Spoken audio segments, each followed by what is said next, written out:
Oke, Assalamualaikum warahmatullahi wabarakatuh, Sobat Peternak Milenial. Kali ini kita akan belajar tentang pembuatan silase.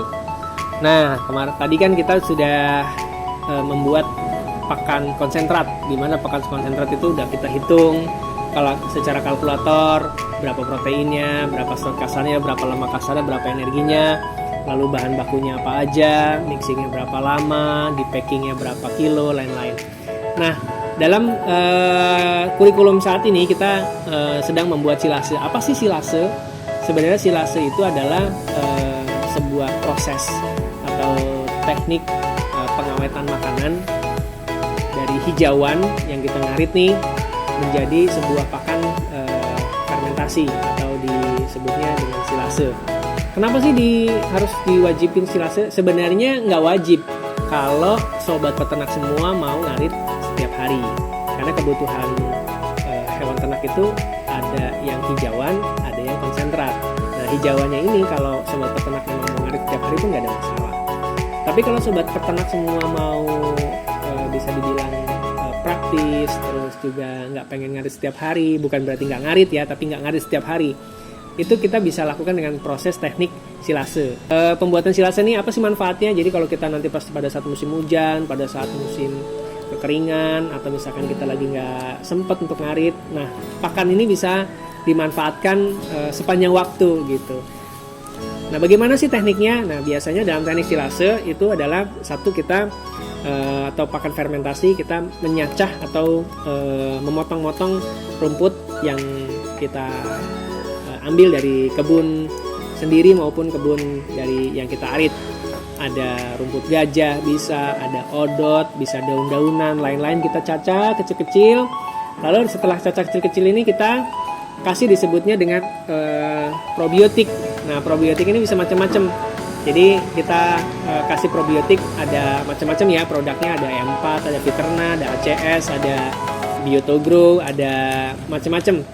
Nah, tadi kita sampai probiotik ya. Probiotik itu kita bisa berbagai macam pakai produknya. Nah, probiotik ini bisa kita hemat sebenarnya dengan cara mengembangbiakan lagi dengan menambahkan molasses dalam satu drum air gitu ya. Lalu kita tambahkan probiotiknya, kita tambahkan molassesnya, kita tambahkan beberapa karbo yang di dalam blong yang kita sebut dengan probiotik. Nah, tadi dari daun-daun yang sudah kita cacah, lalu kita kasih probiotik secukupnya, tidak terlalu basah dan tidak terlalu kering. Ditambah lagi dengan kalau di tempat kita ada tumpi jagung, ada dedek atau polar. Nah, itu kita sebar semuanya, lalu kita masukkan ke dalam blong. Nah, blong ini kan memang yang praktis, karena proses fermentasi atau silase itu kita harus memastikan bahwa tidak ada udara yang masuk ke dalam proses yang kita berikan. Jadi kita menggunakannya drum. Kita ada drum yang sekitar 150 sampai 180 liter yang ada tutupnya warna hitam dan ada pengunci leher. Nah, jadi itu kita padatkan, diinjek-injek terus sampai padat, karena musuhnya dari fermentasi ini adalah udara. Jadi kita memastikan nggak ada udara yang masuk. Kita padatkan, lalu kita tutup, kencangkan. Nah, berapa lama? Biasanya prosesnya antara 3 sampai 1 minggu gitu ya, 3 hari atau 1 minggu. Nah, setelah itu kita bisa buka dan kita bisa berikan kapanpun gitu. Jadi bedanya hijauan segar dengan silase adalah kalau segar kita harus tidak bisa awet, karena pasti 1 hari 2 hari pasti sudah busuk. Nah, dengan silase ini jadi awet. Jadi kita mau ngasih makannya siang, mau ngasih makannya sore, mau ngasih makannya malam, itu bisa bebas.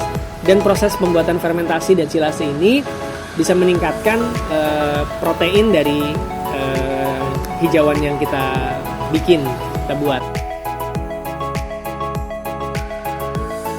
Pembuatan silase ini akan memudahkan kita sebagai peternak. Jadi kita tadi sudah melatih bagaimana pembuatan konsentrat, yang kedua kita bisa bikin fermentasi atau silase, sehingga dua pakan ini akan menjadi kombinasi.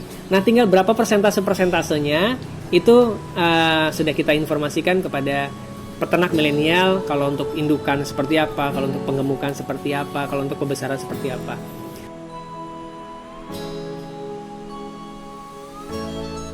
Nah, mungkin itu sobat peternak milenial, tutorial untuk pembuatan silase. Bagi sobat peternak yang memang tidak bisa hadir, nanti bisa melihat video ini. Nanti juga kalau memang masih bingung bisa datang ke Villa Ternak dan bisa melihat prosesnya langsung, karena kita hampir setiap minggu membuat silase yang diproduksi untuk hewan-hewan yang kita punya. Baik, mungkin itu. Tetap semangat, jaya peternakan Indonesia. Billahi taufiq wal hidayah. Assalamualaikum warahmatullahi wabarakatuh.